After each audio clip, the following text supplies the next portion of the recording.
Walanabluwannakum. Ada?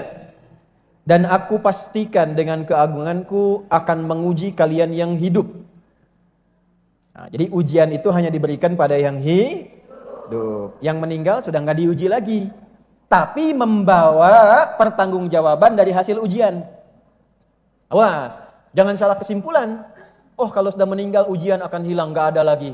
Jadi memutuskan mengakhiri hidup misalnya. Mohon maaf, dengan keputusan itu justru itu jadi berat setelah meninggal karena dipertanggungjawabkan di hadapan Allah. Jangan salah kesimpulan. Ya? Ambil rumusnya. Walanabluwannakum, dan dengan keagunganku aku akan uji kalian yang hidup. Hidup berbanding lurus dengan ujian. Setiap orang yang hidup pasti diuji. Lompat dulu. Quran surah 2 ayat 286. La yukallifullahu nafsan illa. Allah tidak mungkin menguji seorang hamba di luar batas Berarti sifat ujian yang pertama, jika ada seorang hamba diuji, dia dinilai oleh Allah sanggup, punya kemampuan mengatasi ujian itu. Gak mungkin Allah menguji seorang hamba kalau tidak sanggup. Jadi kalau ibu siapapun hadir hari ini, sedang punya masalah, sedang punya persoalan, ibu harus punya keyakinan bahwa hanya ibu yang sanggup yang bisa menyelesaikan itu. Sebab kalau Allah tidak menilai sanggup, ibu gak akan mungkin dikasih. Ustaz Adi gak sanggup, makanya saya gak dikasih. Ibu yang sanggup. Harus yakin, karena gak mungkin Allah kasih kalau gak sanggup, itu gak mungkin. Itu dulu. Nah, setiap orang hidup pasti ada ujian. Ya. Sifat ujian, perhatikan, sifat ujian berbanding lurus dengan kadar kesanggupan. Ujian, sifat yang kedua, diberikan bukan untuk membuat hamba bermasalah. Baik-baik, lihat. Bukan untuk membuat hamba bermasalah, tapi untuk meningkatkan kualitas hidupnya. Sebab setelah lewat ujian, nanti ibu akan mendapatkan kekuatan baru, tambahan kebaikan baru untuk mengatasi masalah berikutnya. Hukum ujian itu begitu, Bu. Kalau ibu sudah ujian, pasti naik kelas, bahasa gampangnya gitu. Ibu punya anak di SD, cucu ada? Mungkin gak naik SMP kalau gak ujian? Ujian dulu kan? SMP ke SMA, ujian gak? Ujian dulu. Nah, ibu bisa paham yang seperti itu. Kenapa gak dipakai logika itu untuk kehidupan? Jadi kalau sedang punya masalah, caranya bagaimana supaya merasa enak? Ketika sedang diuji, alhamdulillah, ini saya mau naik kelas, di depan saya ini, kalau saya lewat ini, ada hadiah yang Allah ingin kasih. Paham? Balik logika awal. Hidup sama dengan apa? Artinya sepanjang masih hidup pasti diuji. Artinya kalau tidak ingin diuji berarti tidak ingin hidup. Pelan-pelan. Ujian bentuknya masalah. Setiap orang hidup pasti punya masa. Nah, ibu pun yang begini tenang, senang, manis-manis, senyum, belum tentu nggak punya masalah. Nah, tapi ya wajar karena kita sedang hidup pasti punya masalah. Kalau sudah wafat baru masalah Nah, pertanyaannya siapa yang tidak ingin punya masalah? Angkat tangan.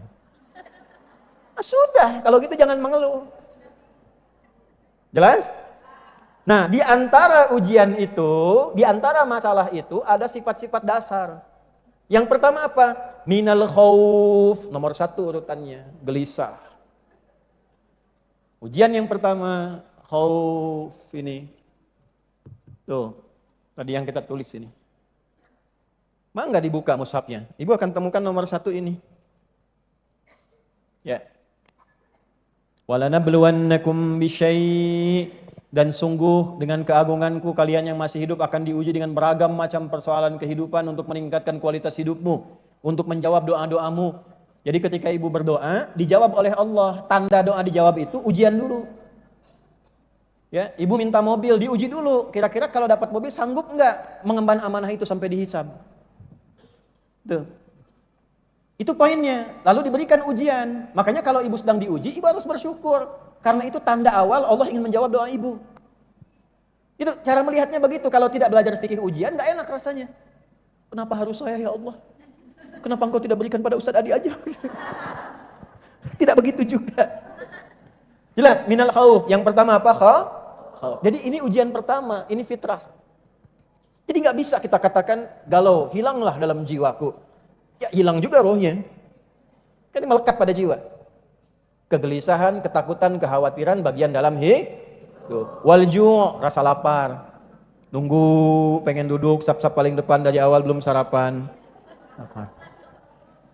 Wa naqsi minal amwal, kemarin sukses, jualannya banyak, sekarang berkurang, omsetnya turun. Kan? Wal anfus, sakit, ada kerabat yang meninggal dan sebagainya. Wat thamarat, apa di situ thamarat diartikan? Buah-buahan. Nah itu agak kurang lengkap. Kalau buah-buahan berarti hanya tukang buah yang diuji. Ya, tukang cakwe tidak diuji. Campur nggak diuji. Thamarat itu menggunakan kata kiasan, majaz, ya. Itu isti'arah di ilmu balaghah, diambil satu kiasan. Maksud thamarat itu hasil kerja keras kita diambil orang. Ibu nanam pohon. Dari tumbuh awal sudah berbuah, besok mau dipanen, malamnya diambil orang.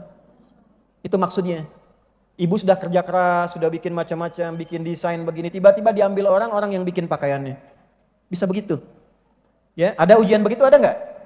Nah, nanti ada cara menyelesaikannya supaya nggak galau. Nanti. Khauf. Dah, satu ya.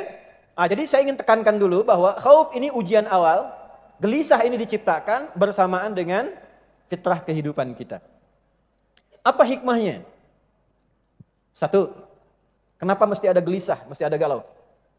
Satu tadi sudah dijawab di Quran surah ke-91 ayat 7 sampai 10.